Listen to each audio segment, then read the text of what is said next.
Welcome, thanks so much for coming. My name's Chris and I'm the principal here. I absolutely love the place, so forgive me because this isn't meant to be a sales pitch. I just can't help but really like it. So I slightly do buzz about the place. It's the kind of school that really should have existed when I was a kid. And that's why I love it so much, really, because I think I needed a school that recognised creative talent in a different way, maybe, to the way a traditional school often does. And that's what we're trying to do here. It absolutely isn't for everybody, so thank you for coming and sort of seeing it and feeling the place out. What I'm going to try and do in the next 25 minutes is take you through some of the ways in which we are thoroughly different to an awful lot of kind of traditional, let's call it sort of normal, mainstream, I don't really like that word, but traditional kind of schools. And then lots of ways in which we are actually very, very similar to a lot of schools in terms of the structures of how the school day works. We're not an alternative provision, we're not a special school in that respect. So in quite a lot of ways, we're a lot alike other schools. But we have some real differences in the way we deliver our curriculum. We have some real differences in the way we work with industry and the way we measure student progress and recognise talent. And it would be good to show you a bit of that so you know what you're potentially coming to if you feel like this might be the right education for you. So just quickly to explain, and then I'll show you a quick show reel. These are the three main things that make up Elstree Screen Arts. The little three buttons we've got there, you'll see we've got our square, our circle, our triangle. These are the kind of, we call it our trio branding, and these are the three things we do. Most of you will be here for this one, and this is the main thing we do. Out of the up to 600 students that attend here every year, around about 500 of them are here, which is in the 14 to 18 curriculum. So that is Key Stage 4, so that's GCSE and Level 2 qualifications if you're 14 to 16. Then our Post-16 offer, which is our A-levels and Level 3 qualifications. That's the majority of what we do. We then have Screencraft, which started here in 2021, which is our UK Centre for Screen Excellence, which offers adult traineeships for 18 to 19-year-olds. So I'll say a little bit about that because you might be here thinking, if my kid comes here in year 10, they're coming for 4 years. Well, they could come for 5 potentially. And if they're coming into year 12, you might want to think about a 3-year curriculum instead of a 2-year curriculum. So I'll mention that probably pretty quickly. And then ESA Productions is the production company which we have launched here. It turns over about 30 to 40 grand a year. It's a small little production company, but it's making legitimate content for paying clients. It's in the industry working as a content producer. And what's great about it is we crew it out of our platinum trainees, and I'll tell you a bit about how you become a platinum trainee. And that is getting real credits for real kids working on real productions with producers and directors on set with real talent. So it's a really cool thing to give a lot of young people who want to go into either freelance or work within the creative sector to already have some credits in the bank and be able to talk about the kinds of content they've already made is a great leg up into a pretty competitive industry.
All right. Now I should say no children were arrested in the making of that production or indeed hospitalised and cars turning over. It's all fiction, but it shows you something of the standard, the idea of, don't do that, the idea of industry standard that we're trying to drive our curriculum towards. And why? Well, this is why. So founded in 2013, this is an amazing place. The growth of the film and television industry in Hertford is extraordinary. Okay, if you count Warner Brothers Leavesden, Sky Studios Elstree, BBC Elstree, Elstree Film Studios, Sunset Studios due to open next year, the airstrips at Bovingdon, you count all of those up, there's something like 40 sound stages happening in Hertfordshire, and you pigeon step over into Bucks and you've got Pinewood as well. So that kind of cake slice of sort of 10 to 2 on the clock of the M25 is basically sort of the hub, the production hub of the UK film and television industry. And we're right in it. We're right in it. Sky's walkable that way. BBC and Elstree Studios are walkable that way. So we're right in the heart of the industry. And there's a reason for that, and it's because in 2013, they started looking at the growth and the sound stages coming up everywhere. They started looking at the projection of sort of 12,000 jobs needed in Hertfordshire within this sector over the next 5 years. And they realised the industry was growing faster than the skills to crew it. So we have a particular mandate to exist to train the creative and technical workforce, and we're getting somewhere, and hopefully that's going to be apparent. So the thrust of what we do is very much to work, applied creativity. We love artists and we want you to express and explore, but it's not so much about painting a great canvas, although there'll be some of that, but it's about what's applied creativity in how do you actually make all of the necessary dead bodies for the crime drama genre. That's applied art, and you wait till you see Lifecast. They're an incredible organisation that basically body simulate for the film and television industry. So these are the kinds of areas of applied creativity we're trying to get young people towards, and that's what we exist for. You are on hallowed ground, so Kubrick made Space Odyssey here, The Shining was made in Elstree. This is what it looked like before 1982 when they built these glass boxes, but that's where we are. We're literally working right in the stream of screen heritage, creating tomorrow's creatives where the geniuses of the past made their fare. So it's a really cool story, right? So how are we doing it? This is where I talk about curriculum for about 6 minutes or so. We do it, we've built a curriculum that we intend to be sentient, sequenced, specialised. So let's start with that lofty term sentient. Who you are actually matters more than what results you get. Now, in a moment, most of what I talk about is going to be about how we get really great results. So we push hard at results. We are not one of these media schools where you watch telly all day and read magazines or something, or just sit on your phones. We go hard after outcomes and we work incredibly hard. And when I get to the curriculum in a minute, you'll see. But I do want to make clear that our industry cares more about responsible, reliable, trustworthy people with integrity who are proactive, solve problems, look you in the eye, do what they said they were going to do. That matters more than whether they got a 4 for maths or a 5 for maths. Of course, we'll go for the 5. But what matters more is who you become. This is our framework for how we think about adolescent becoming. It's our framework for hopefully gifting young people with a way of thinking about themselves in terms of these characteristics, so that we can help you recognise, oh, do you know what, I'm brilliantly creative, but I'm not committed enough, so I'm never finishing anything. Okay? Very common problem with creatives, right? And there's others here as well. I'm really good at finishing things and I make great product, but I don't know how to communicate it or sell it or pitch it or fill out briefs. So we try and use these characteristics to help piece together young people that are highly effective as characters, as well as highly skilled in their crafts. So now on to the content curriculum. We call it split screen because that's the character side of what we do. Here's the content side. Now I'm sorry this is small, but it is on the website. I just want to explain how it works. A lot of young people, particularly if you're in year 9, you're still doing a breadth curriculum, you're studying a lot of things. And you might know my heart is really starting to beat to the drum of like all things entertainments. I love a great box set, or I'm alive in the theatre in a way, or I'm alive when I'm dancing in a way that I'm not when I'm not doing that. So it's starting to emerge, but actually you might just be saying, I want to work in film and TV. That doesn't really mean anything. When Wicked, go back about a year, Wicked was getting made at Sky Studios Elstree up the road. they filled about 9, I think, sound stages, 9 or 10 sound stages. And for a period of 6 months, they employed 4,000 people. A whole city came to town to work on that film. And that's why it takes 8 minutes to watch the credits, because there are hundreds of jobs.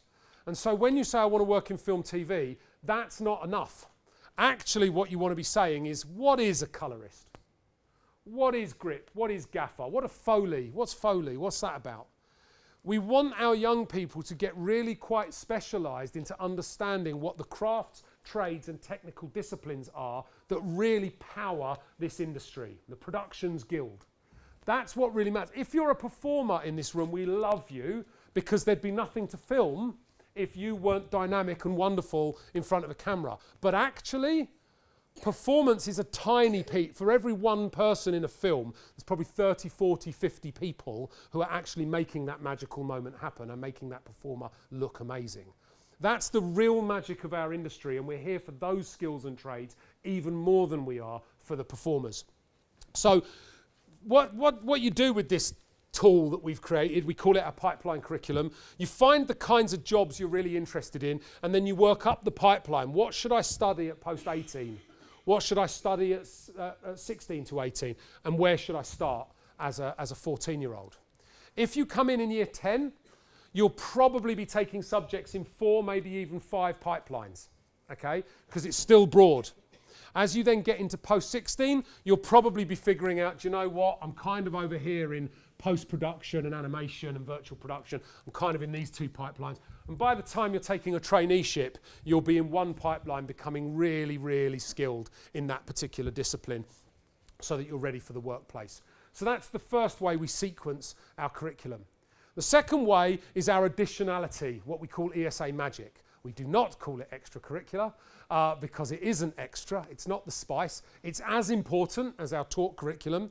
And this is where ESA Productions really comes into its own. So in addition to all of those subjects that you'll be choosing and studying, we want you to get on shoots and shows. We want you in those extra workshops that we do after school. We want you shadowing and tech supporting people with real skill, getting speeches from people that work in the industry, employer engagements. This is the stuff that really sets apart students that have gathered legitimate experience from students that have just worked hypothetically.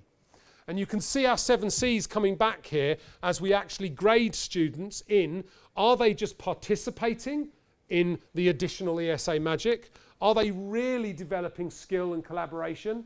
Are they leading it? And if they are platinum, if we've identified that they're starting to really lead, not only do we turn them into prefects, but they're also the ones that crew those professional productions we make for paying clients. So this part is how we talent incubate and develop talent. And then when you get really good, we use you to make really great content and develop a kind of credit portfolio for you going forwards. That's the second part of our sequencing. So now on to the specialism.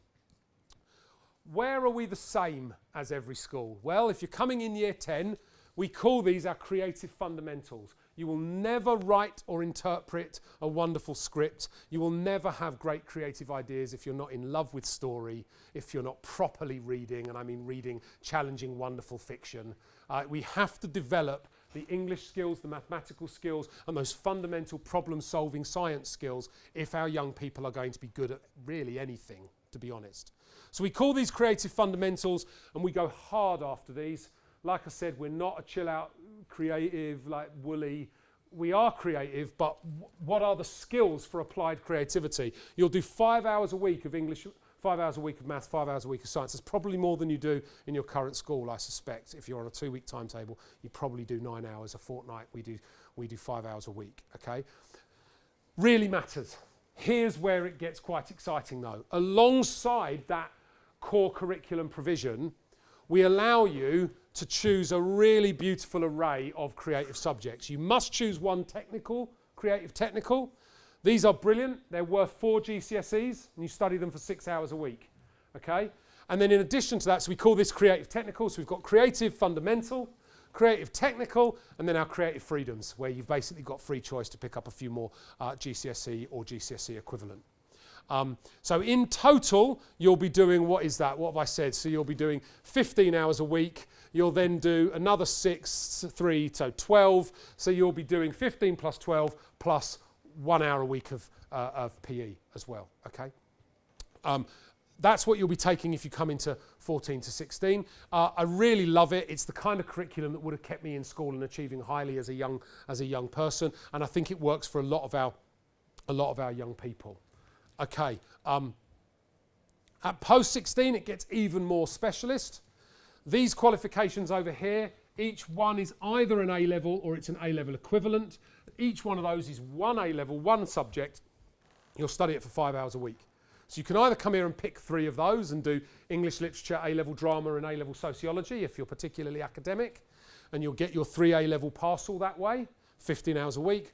Or what actually is kind of our bread and butter is you'll come here and you'll choose one of these, either a T-level or an extended diploma, and each one of those is 15 hours a week and it's equivalent to 3.25, so 3 1/4 A-levels. If you're a really incredibly and unusual bright spark, some students here, maybe about 1 in 5 students, do one of these and 1 A-level and get 4 1/4 A-levels over 2 years. So that's also an option. But for that, we'd be expecting you probably to have a crop of 6s, 7s, 8s and 9s and probably also above 95% attendance. So that's how our post-16 curriculum breaks down. If you're interested in Screencraft, I'll just skip this page real quick. This is where we get into traineeships. These are wonderful qualifications. So the traineeship is a Screen Skills Certified Craft Certificate in TV and Film. You specialise in one of these 6. And the structure of the course is you do 6 weeks in college and then 4 weeks on placement in industry or on set. You come back for another 6 weeks, you do another 4 weeks in industry or on set. You also work on ESA Productions creative content. And then by Easter, you qualify as a trainee, you qualify with a Craft Skills Traineeship. If you want to then stay for an extra 2 months and do a final major project, you can convert that into a level 4 UAL diploma, which is kind of equivalent to that foundation degree kind of course. And what's brilliant about this is because these are traineeships, practical on-job traineeships in areas of skills shortage, they're fully funded. So you're getting that level 4 experience and you're getting like essentially that 1 year, that first kind of uni type year, and you're getting it for free rather than paying the now 10,200 and something pounds that they now have put onto university fees. Okay. So there is no entry criteria. We are not a selective school at year 10. We're inclusive. So if you want to come here in year 10, you're entitled to apply to come here. These are limitations based on our admissions code. They are not an entry requirement, okay? So we don't test you, we don't pick. It's purely based on how many people are trying to come and how we make decisions about who we can and can't accept. So first of all, you need to know that we have a specialism. And I'm sorry about that last bullet point, but it's a mistake made so often that we just want to explain. We are a mainstream provision with a specialism. We're not a special school. Okay, and that's important because while I'm really proud of our SEND provision here, we've got a great SENCO and we've got a good local offer, we can't provide the equivalent to what a special school provides. And if you're coming here looking for that level of specialist provision, it may not work as well as where you are now. So really pay attention to that. Have a proper conversation with our SENCO and really understand whether or not it's a suitable placement. If your child is mainstream appropriate, then great. Okay, but we're not a special school. We're a mainstream school with a specialism. We're also not an alternative provision. Just because we have a slightly alternative curriculum, we're not a PRU, we're not an alternative provision. We're not offering something for students that are not mainstream appropriate. So just again, if you're worried about that and you're looking for a re-engagement school, a school for your child who might be struggling with mainstream education, again, not unusual for creatives. They might have had a terrible experience of years 7, 8 and 9. We're really good at re-engagement, but just have that conversation with us because we are still a mainstream school. We still have all of that usual stuff. It's a longer school day. We still have intervention sessions for the kids that don't do their homework. That's detention. We don't call it detention, we call it intervention. But essentially, we still nag you. We still have a tight behaviour code of conduct. We're not some sort of easy ride academy. So just make sure you understand what we're not as well as what we are. And then simply which category do you fit into. If you are quite far away from us and worried that you won't get a place because the further away from our 15-mile radius you get, the smaller the proportion of students from those areas. There is also a creative aptitude workshop that we do, and the outcome of that, if you're particularly above average in creative aptitude, there is 10% of places given to those students as well. This is all on the website. Entry requirements for post-16, there are some. We don't offer level 2s in post-16 because we teach level 2s at pre-16, okay? So if your young person's currently looking to come to us into year 12, and how many of you are in, wave at me if you're in year 11. Right, everyone just send loving good vibes to those people. From what a difficult year, really good luck to you. It's a high pressure year, I know you're under it, and then on top of that you've got people like us saying, and what are you going to do next year with your life? Which is like a whole nother layer of pressure. So it's hard for them, really, really good luck. If something goes wrong and you don't pass level 2, which means you don't get 5 GCSEs grade 4 or above, including English and maths, then you might need to do a kind of revisit year at a level 2 provider. There's some great ones around. We partner a lot with got Oaklands and West Herts and Barnet Southgate, North Herts, Hertfordshire Regional College. There are a lot that offer level 2s to post-16 learners, and if you need to do that and then come back to us a year later when you've banked some extra level 2s, okay? Because we don't want to set people up to fail. If you've only got 2 or 3 level 2 qualifications, it's going to be too much too soon. If you do get the 5 with English and maths at level 4 and above, then we ask you please, in at least one creative or technical specialist subject, we ask for that little bit of flair somewhere. So we want to see you with some 6s or 7s or 8s or 9s in one of the subjects that makes sense for why you're heading here. So maybe you get a bunch of 5s in a load of subjects and then you smash art, or you do amazing in product design, or whatever it might be, okay? Attitude and attendance is important. It's a very costly industry. If you're late, you're burning money. The industry really needs people who are punctual, who turn up when they said they were going to turn up. So we do take attendance and punctuality into consideration. And if you are coming into our performance track, then we do ask to see either portfolio or show reel. So we might ask to see a self-tape of a monologue or something like that, or a little dance video or something if you're coming into performance. Okay, partnerships is the other thing that makes what we do special. So here's Lifecast, body simulation. Some of these companies you'll have heard of, who hasn't heard of Sky, but there are other companies here like Banijay, which you might not have heard of. The Banijay group is massive. It includes what was Endemol Shine, so that's Peaky Blinders, for example. So quite a lot of the content you're seeing on ITV or Channel 4 is actually being made by Banijay. And these are some of our partners. Angel's Costumes is probably my favourite. They've got 400 miles of costumes. If you lay out all their rails, you could go to Carlisle on their costume rails. They've been around for 150 years. They've got something like 60 Oscars. They're probably the leading costumery in the world.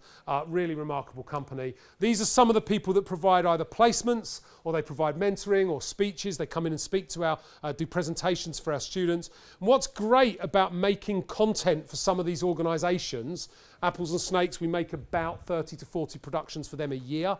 They're a live literature collective, and they have these amazing poets and writers, and they send these kind of artists in, and they do live readings of their work, or they do live performance if they're a spoken word artist. We've had 3 T.S. Eliot award-winning poets record their material here. So it's a really, really cool partnership. And what that's doing is it's giving credits and giving that little bit of kind of, giving you the contacts into people in the industry, because you're working with real talent. And look, it's really starting to work. These are some of our alumni working on these productions and in these locations. And you can see, like, if Banijay are giving placements to our students, why wouldn't they then employ Tao Yaukin as a camera assistant? So these are some really great examples. Now, look, it's very important that I say that's that number, whatever that is, 20, 25 names, whatever it is. And we have over 100 graduates every year. So I'm not saying by coming here, you get a job. It's still a really competitive industry. Lots of young people become freelancers. You've got to work incredibly hard. But what I am saying is, if this is your thing and you give all of yourself to it, we have got increasingly the connections, the expertise in our staff. Hopefully you've seen the quality of who we're working with here. We can give you a really good shot if you know this is what you want to do. Okay, I'm not going to show you that because we're out of time, but it is on the website. It's a great little film called Why Our Kind of Education Matters. To be honest, the real reason I love it is because it's some of our alumni talking to you about their experience of coming here, and they are very gushy because they've got, I mean, she works at Lifecast and went to Camberwell College of Art and ended up working at Lifecast. And there's a few others on there. Chloe, who's now an apprentice at White Light. So some really lovely stories, and they say the things I'm not meant to say, particularly on camera, like it's much better than my other school. Like they say all that cool stuff. So it's really good. By all means, please do watch it. We're part of, we're trying to sign up to, well, we have signed up to, we're part of the Albert movement for sustainability in the creative industries. So we don't do paper prospectuses, we don't do big, often wasteful prospectuses. It's all online, so you've probably already seen our website, but click on prospectus. Most of the slides I've shown you this evening are there. You'll see all of the subjects. You'll be able to click into them and actually click on the specification and really drill into the subjects you're interested in taking. And then you click apply to join, and that's going to take you into, are you coming into year 10, 12 or 14, and the relevant application process for that. Perfection's a myth. I don't believe in it. There's no perfect school, but we are up to something. And if it's what you're looking for and it's what we can do, the magic might happen. So do talk to us, have a good look around, but do ask students honestly. They will tell you the ways it hasn't worked as well as the ways that it has. So do really quiz our students and our staff. Thank you so much for coming. Have a lovely onwards evening. See you later.